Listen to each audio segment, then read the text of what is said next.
আলহামদুলিল্লাহ, আমরা আজ 40 দিনের চ্যালেঞ্জের 28তম দিনে উপস্থিত হয়েছি।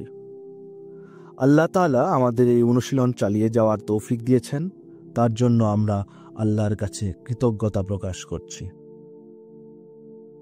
আমাদের আজকের বিষয় হলো আল্লাহর সন্তুষ্টির জন্য সবকিছু স্যাক্রিফাইস করার মনোভাব সৃষ্টি করা। এটি এমন একটি গুণ যা একজন মুমিনের চরিত্রকে পরিপূর্ণতা দান করে এবং তাকে আল্লাহর নৈকট্যে নিয়ে যায়।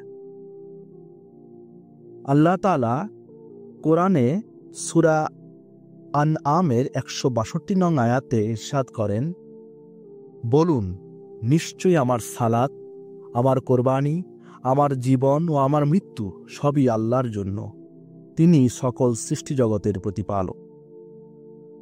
এই আয়াত থেকে আমরা শিখতে পাই যে আমাদের জীবনের প্রতিটি কাজ ও প্রতিভা শুধুমাত্র আল্লাহর সন্তুষ্টির উদ্দেশ্যেই উৎসর্গিত হওয়া উচিত। প্রত্যেক মানুষের মধ্যেই আল্লাহ কোনো না কোনো প্রতিভা দিয়েছেন, কিন্তু সেই প্রতিভা যদি এমন কোনো কাজে ব্যবহৃত হয় যা ইসলামের বিধান অনুযায়ী হারাম বা অবৈধ, তাহলে সেই প্রতিভা সঠিক ব্যবহার না করে সেটিকে বিসর্জন দেওয়াই আল্লাহর সন্তুষ্টির জন্য স্যাক্রিফাইসের বড় উদাহরণ। রাসূলুল্লাহ সাল্লাল্লাহু আলাইহি ওয়াসাল্লাম বলেন, যে ব্যক্তি আল্লাহর সন্তুষ্টির জন্য এমন কিছু ত্যাগ করে যা তাকে ক্ষতিগ্রস্ত করতে পারে, আল্লাহ তাকে তার থেকে উত্তম কিছু দান করবেন। এই হাদিস থেকে আমরা বুঝতে পারি, আল্লাহর সন্তুষ্টির জন্য কিছু ত্যাগ করলে আল্লাহ আমাদের জন্য এর উত্তম প্রতিদান রাখেন।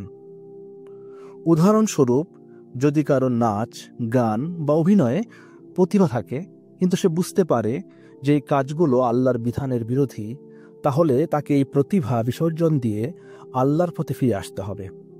আবার কেউ যদি খেলা বা চিত্রকলার মাধ্যমে দুনিয়ায় বিখ্যাত হওয়ার সুযোগ পায়, কিন্তু সেই খেলা বা কাজ আল্লাহর অসন্তুষ্টির কারণ হয়, তাহলে তাকে আল্লাহর সন্তুষ্টির জন্য সেই ইচ্ছাকে বিসর্জন দিতে হবে। এখন আমরা দেখব আজকে আমরা এই অনুশীলনগুলো কিভাবে করব। প্রথমত, নিজেদের নিয়ন্ত্রণ করার অভ্যাস গড়ে তুলতে হবে। যদি আমরা এমন কোনো কাজ করি যা আমাদের দুনিয়াতে খ্যাতি এনে দিতে পারে কিন্তু ইসলাম এর বিরোধী, তাহলে সেই কাজকে আল্লাহর সন্তুষ্টির জন্য ত্যাগ করতে হবে। এই আত্মসংযমের জন্য নিয়মিত দোয়া করতে হবে এবং আল্লাহর সাহায্য চাইতে হবে। দ্বিতীয়ত, নফল ইবাদত বাড়ানোর মাধ্যমে আমাদের আত্মার পরিশুদ্ধি ঘটাতে হবে। প্রতিদিন নামাজের পর দুহাত তুলে আল্লাহর সন্তুষ্টি অর্জনের জন্য দোয়া করতে হবে। নিয়মিত কোরআন তেলাওয়াত এবং হাদিস অধ্যয়ন আমাদের অন্তরে আল্লাহ ভীতি বাড়াবে। তৃতীয়ত, এমন লোকদের সঙ্গে মেলামেশা করতে হবে যারা আল্লাহর সন্তুষ্টির পথে চলার চেষ্টার কারণ হয়ে দাঁড়ায়।